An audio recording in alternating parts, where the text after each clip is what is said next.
can positive self-talk be beneficial for better sports performance? What do you think? I think you know the answer for that one. So don't go anywhere. We're going to be talking about in this episode. So see you very shortly.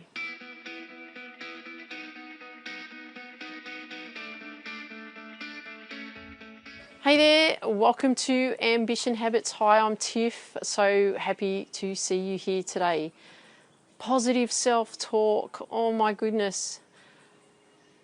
If I had positive self-talk as a tennis player when I was like 17, 18, 19, 20, especially 20, because I went down the gurgler when I was 20, oh my goodness, it would have been I'd be talking to you from a different space today, from a performance perspective in tennis. I had poor self-talk, right? Negative self-talk. So I wasn't able to achieve what I wanted to achieve in my tennis career. So all I can really emphasize for you is how important positive self-talk is. And positive self-talk is really those positive statements that you're actually going to say to yourself that's actually going to help build you up, right? Give you confidence, give you belief, give you that self-belief, right? So that you know that, like, when you're talking yourself up, you're like, yep, I'm feeling better about things. Because the big thing in like what you want to be doing, like in your, not only in your sport, but also in your life, is actually like you want to feel good. You want to feel good about what you do. You want to feel good like within. You want to feel good that you can go and play your sport. You want to feel good throughout the day because you're not just a sports person, right? You're a human being. So you want to make sure that if you're feeling good, like just in general life, you're going to feel much better when you're out playing sport. If you don't feel that great about yourself in general life, you're not going to play that well in sport, right? Because there's a saying, so how you are in one thing is how you are in everything. So what would you prefer? Would you prefer to have positive self-talk and really talk yourself up, or not? I know what my answer would be, and I think you know what your answer is also. So what we're going to do today is we're going to be looking at steps in how we can actually develop our positive self-talk. And there's a few things here that I have in store for you that we can be looking at, okay? So the first thing is number one is to identify negative thought. And so that's just being aware of, like, are you actually being negative towards yourself? Like statements such as, which was quite a common one, is I'm just not good enough, or I'll never succeed, or I'll never get there, I'll never make it, that kind of thing. So what we want to do in that situation is we actually want to write them down. So if it's really good to have a journal, by the way, for this. So if you are then aware of like what your negative self-talk is then like, okay, let's write it down. Let's actually get it out of my head and write it down and see what that looks like. Number two is actually challenging those negative thoughts. So it's really questioning yourself around those negative thoughts and asking, like, is that a true statement or is that not a true statement? Is that something that I just feel about me, or is that something else someone else has said about me? Because you'll more often than not will discover that actually that's not really a true statement at all, and it's challenging those negative thoughts. Because if you say, okay, well, I'm just not good enough, well, where does that stem from? I'm not good enough. Usually you'll find it's stemmed from like when you're a kid, right? That somebody said you weren't good at something, so that was your belief in everything. Right, so I know a lady that I used to teach golf to, and she used to tell me she can't catch all the time. I can't catch. So I threw a ball to her one day. She caught it. I said, see, you can catch. And she said, no, I can't catch. Right? Something in her mind that said that, but that stemmed from so many years ago. So I want you to challenge yourself around that. Is it a true statement? Is it something someone else has said to you? Is it a belief that you've had for a long period of time and it's actually not really true? It's just what you've perceived as being true over this time. Okay, it's awareness. Number 3, create positive affirmations. So what we can do here is we can develop a list of personalised affirmations on how we can, speak better to ourselves. And what I've done, the episode that's actually following this one's going to be all around positive affirmations. I'm going to give you a whole list of them that you can actually start saying to yourself. Okay, so but you can create some now, some really good ones like I'm working on improving me every day, or I am improving every day, or I am showing up and just focusing the best I can each day, or I'm showing up and just giving the best of me each day, or I'm staying in the present moment and just focusing on being in the moment for each thing that I do today. Can be very, very simple things, but it's going to help you in life and it's going to help you in your sport. Now, around the affirmations is doing it daily. So you don't just do, yeah, Tiff, I've done it once. Yep, I've got it, right? Do it every day. I have so many affirmations that I say to myself. I am statements, actually. When I get in my car and I drive to the gym, I've got like a whole list of things that I say. I know them verbatim now off by heart, because I've said them so often. So my automatic thing, it's become a habit. So I sit in the car and then bang, I start talking myself through all these affirmations that I've created for myself. There's other ones that I actually do when I come back from the gym as well, because I don't know them off by heart, and they're actually in my journal. So I actually then, when I sit down and write out in my journal, then I actually read out those affirmations as well. So it's really important you practice them every day, okay? Because you want to instill the goodness as such into the system, okay? And the other thing too, it's not only good for the mind, it's actually good for the body. Because when you start talking nicely to yourself, your body responds better. Your body starts to feel more relaxed. Your body starts to feel good about things, okay? Try it. Number 4, mental rehearsal. So visualization, like actually seeing what's actually going on, what you're doing. Okay, so it's like being aware of like how you're talking to yourself when you're performing, being aware of how you're talking to yourself when you're practicing. So you could have that mental rehearsal of like, okay, in this situation I'm going to talk this way and this is how I'm going to do it, versus, oh yeah, I always do that, right? So there's like in the, when people are playing golf and they'll talk about a particular hole and they go, oh, I always hit that one in the water. So when I'm on that hole, I always hit that in the water.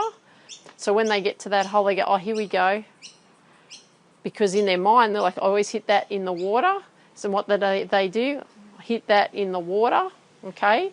So we want to make sure that we're starting to recreate scenarios in our mind from a mental rehearsal of what we want to happen versus what we think that we keep repeating, only because we keep repeating it mentally. We keep telling ourselves that we can't do something, and then we can't do it, and then we go, see, I told you.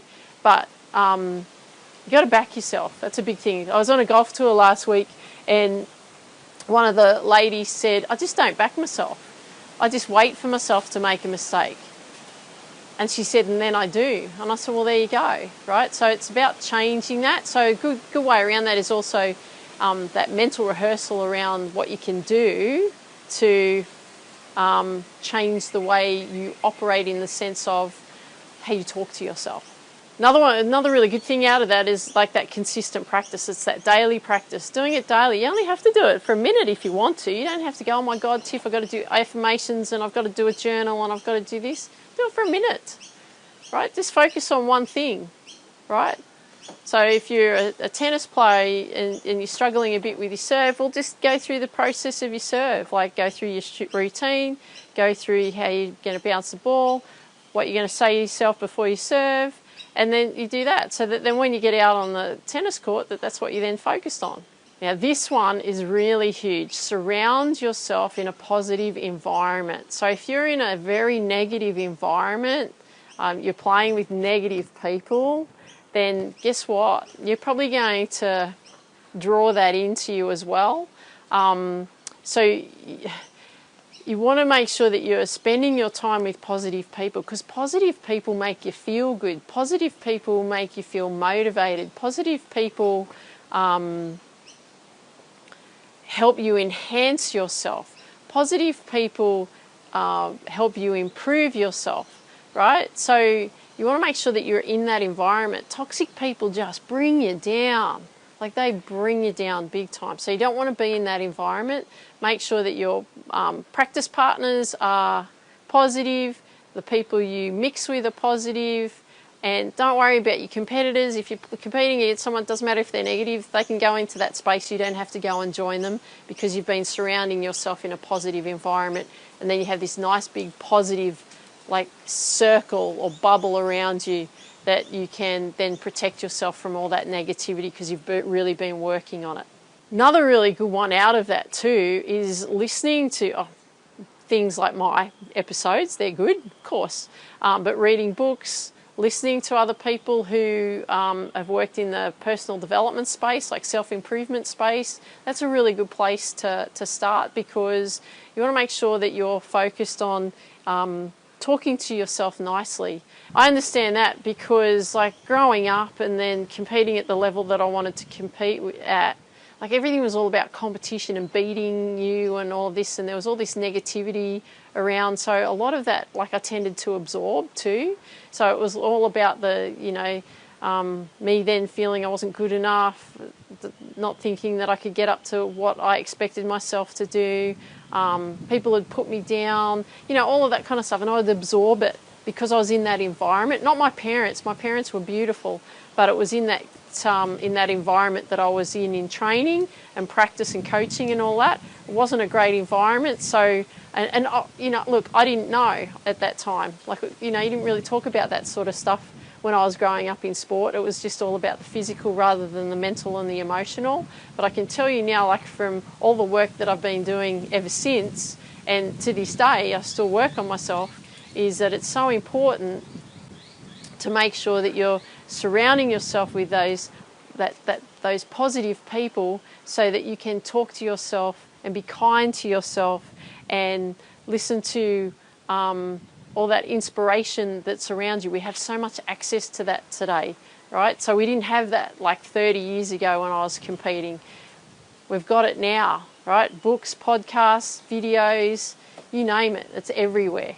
Number 6, practice gratitude. Really important. I think it's so important to be grateful for what you have.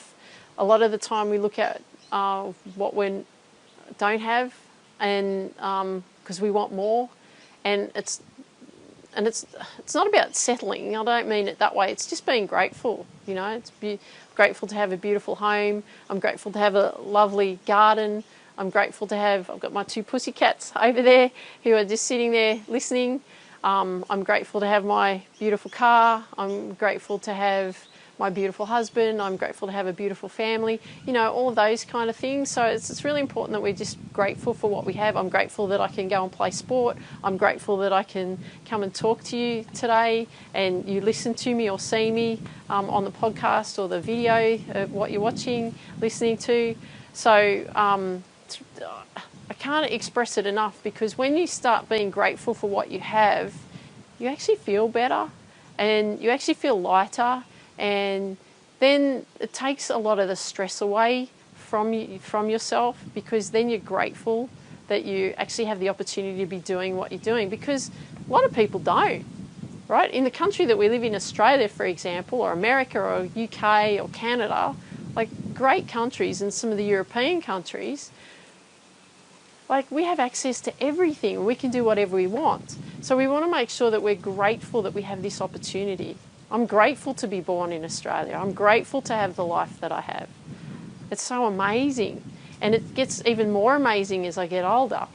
And then here's a way in which, some practical ways that you can then implement your positive self-talk. So you could have, for example, a morning routine. So, like, my morning routine, for example, is, so I'll get up in the morning, I get ready, I go to the gym. Actually, before I get out of bed, I do say, today's going to be a great day. That's the first thing that I say. And then I go and get myself ready for the gym. Then I jump in the car and then I drive to the gym, and then I repeat all my affirmations and also some gratitudes. And then I go and train at the gym, and then during that I actually listen to like a whole lot of affirmations and gratitudes as well usually on YouTube, because I like to listen to those types of things when I'm training, because I like to be grateful and I like to hear positivity when I'm training, so that when I come back from that, then I feel good. And then what I then do is then I write in my journal of what I want my day to look like and how I want to feel today. And then I will then read out some more affirmations, these other affirmations that I've got from Louise Hay, which are really great ones. And then I start my day, right? And then I plan out what I'm going to do and so on. So there's ways in which you can do that. Also at the gym, I do jump into the sauna after, and I do that for a couple of reasons. One, because I know it's good for my health, and it's quite beneficial for older women to go and jump in the sauna, and for women in general to do sauna rather than cold therapy. Our bodies respond better to that, but I do, sauna and cold therapy, sauna, cold shower, and so on, because I know it benefits my body, but also I love it because it benefits my mind. But I love to just go and sit into the sauna, and I can have some peace and quiet. I can escape from everyone. I don't have to talk to anyone. I can just close my eyes and just absorb. Another really good one thing that you can add into your routine is like throwing some meditation. Some people think that they have to meditate for a long period of time, and I do like to meditate for a long period of time, to be honest, but I don't always do that because I just don't make the time for it, because there's so many things that I want to do throughout the day. Sometimes the meditation sort of gets a bit lost in the mix, so that's why I like to do that when I'm in the sauna, is just have a quiet mind. And so, even if you spend a few moments, like a few minutes even, doing a little bit of a breathing exercise or a little bit of meditation or focusing on just quietening your mind, it's really, really powerful for you, because it teaches you to control your mind, especially from a sports perspective. And that's what I used to focus on when I first started, was doing some breathing, just a breathing technique, because it would help me settle, and that's sort of what ventured me into meditation from that point on. But it really benefits you from a focus perspective, like concentration when you're out playing in your sport as well, is actually having that as part of your routine. Another thing you could add into your routine is just a daily reflection, like how'd your day go today? How was it today? What happened today? What were some highlights today in my day? That's something you could write down in your journal to actually look back at the day and go, yep, great. I do it mentally, because I like to just go, yep, did that well, yep, well done, and then I make a mental note, because I know what I need to focus on for the next day, so then I just add that to my regime, what I need to be doing when I'm planning out my day.